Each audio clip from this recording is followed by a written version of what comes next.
Hello, my friend. How are you? Our lesson today modal verbs can, could. Видеоны толық көрмес бұрын каналға тіркеліп, лайк басып қойыңыз. Let's go.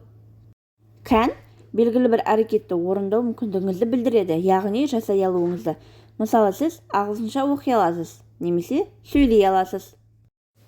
I can speak in English. Мен ағылшынша сөйлей аламын. I can speak in English. I can swim or sing a song. Мен жүзе аламын, немесе өлең айта аламын. I can swim or sing a song. Келесі could. Бұл can модальді етістігінің өткен жағы. Could. Мысалы, I could speak in French, but I can't now. Мен французша сөйлей алатынмын, бірақ қазір сөйлей алмаймын. I could speak in French, but I can't now. I could play the piano, but I can't play now.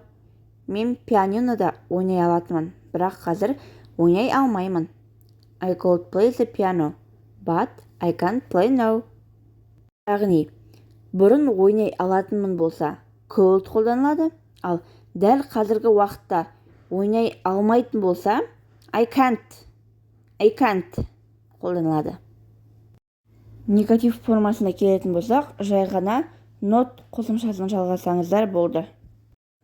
I cannot, I can't play. I could not, I couldn't play. I cannot, I can't play.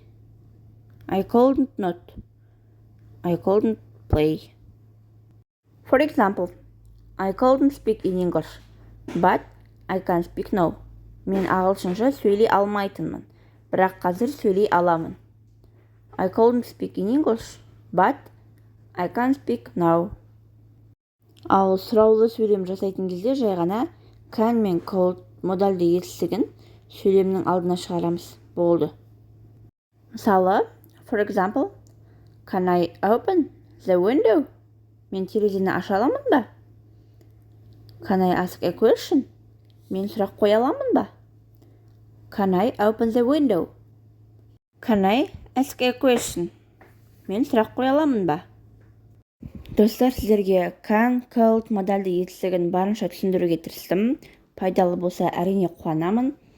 Лайк басып, пікір қалдыруды ұмытпаңыз. Және де каналға тіркеліп алыңыз. Сіздерге күнделікті ағылшын тілінде жақсы сабақтар шығып отырады. Goodbye.